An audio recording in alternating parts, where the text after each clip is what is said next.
Hey everyone, welcome. I'm Jill with a little bit of woo.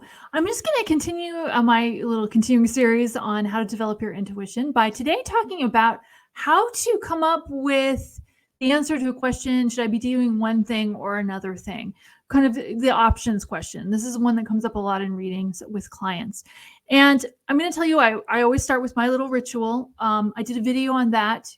Watch that video. I'm not going to get into it here. I set the stage. I start with the question.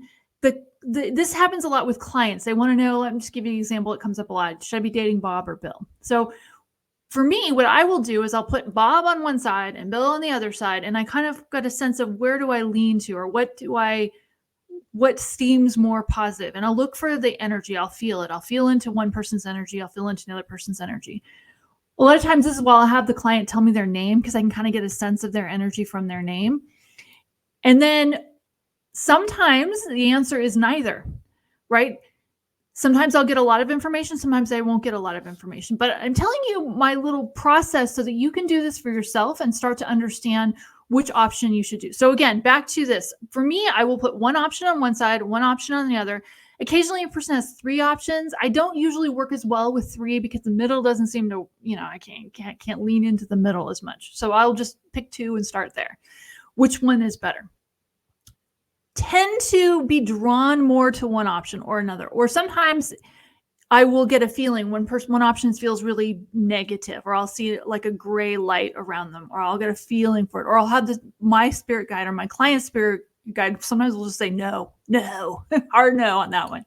You can get a feeling for one option or another. Sometimes though, the answer is you just don't have enough information yet. So I will get I'll lean into both of them. It's almost like the body sort of physically pulls you one way or another.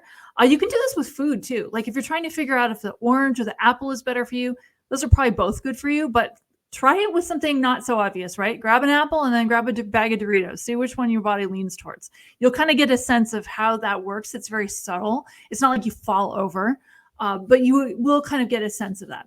And then again, back to ask the question, what do I need to know about this situation? So let's say I'm pulled more to Bob. Bill's hiding things. I get a feeling that Bill is hiding things. So I'm pulled more to Bob.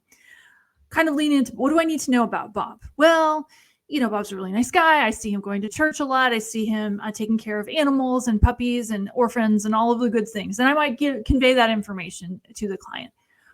Sometimes your guides won't give you information. This happens in reading sometimes when I'll say, I'm not getting anything on this. That doesn't mean that I'm not good at what I do. I am. And this is the same is true for you. Sometimes you don't get any information on it because if you knew something, you would ruin it. Like maybe Bob isn't the guy, but maybe Bob has a brother, right? Maybe you're supposed to meet Bob and then Bob's best friend is actually your guy. That's how this works. Well, some people, we're all connected. One person is connected to another person. Sometimes you're meant to go down a path for a little ways to see where it goes because it leads you to the fork in the road where it's like, oh, I'm not going up this mountain. This is way too steep. Oh, you know what? This other place has a really good view. That's what happens. Slightly left or slightly right, slightly forward, slightly back. Sometimes you get a real obvious bit of information. Sometimes you don't get a lot of information, in which case sometimes it's a matter of giving it a little bit more time. I will even hear the spirit guide say that sometimes you just need to give it a little more time. Now, when I do readings, that information comes fairly quick. You have to understand a psychic like myself or others, anybody else you would get readings from, we do this all day and twice on Saturday. So when I put it on the left or the right, the information starts to come quicker because of practice. The reason I'm telling you this is not to show off. It's because you can do it that way too. You can develop that skill as well. Take a little bit more time with it, practice, getting a feeling for what yes feels like, what no feels like. In a way, it's what we call creating a reference library.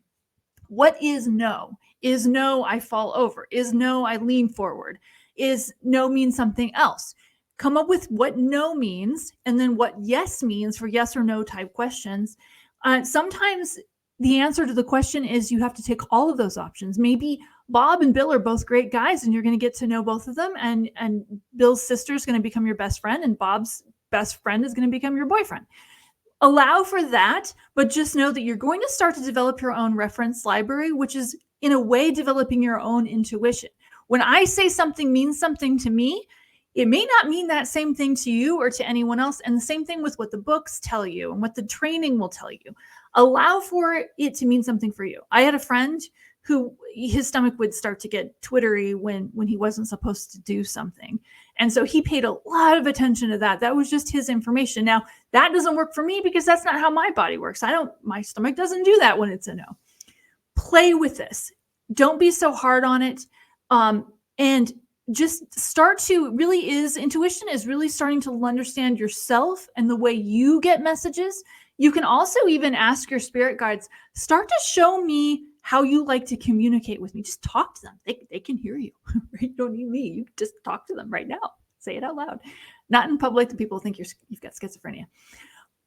And ask for what this means. Start to ask for things like, show me a sign. Show me a sign. Whenever I see a crow, it means that magic's about to happen in my life. Now, the book doesn't necessarily say that's what a crow means, but that's what it means to me, because whenever I see a lot of crows, a lot of cool stuff happens. I'm like, oh, yes, it's going to happen. Cool. Awesome.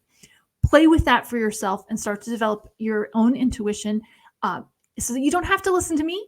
And so that when you start to see the news, you'll start to see and feel when something doesn't feel like it's true and when something feels like it's totally true. So with that, I hope you got something out of this. If you have any questions for future versions of these videos, put them in the description. I am available for appointments.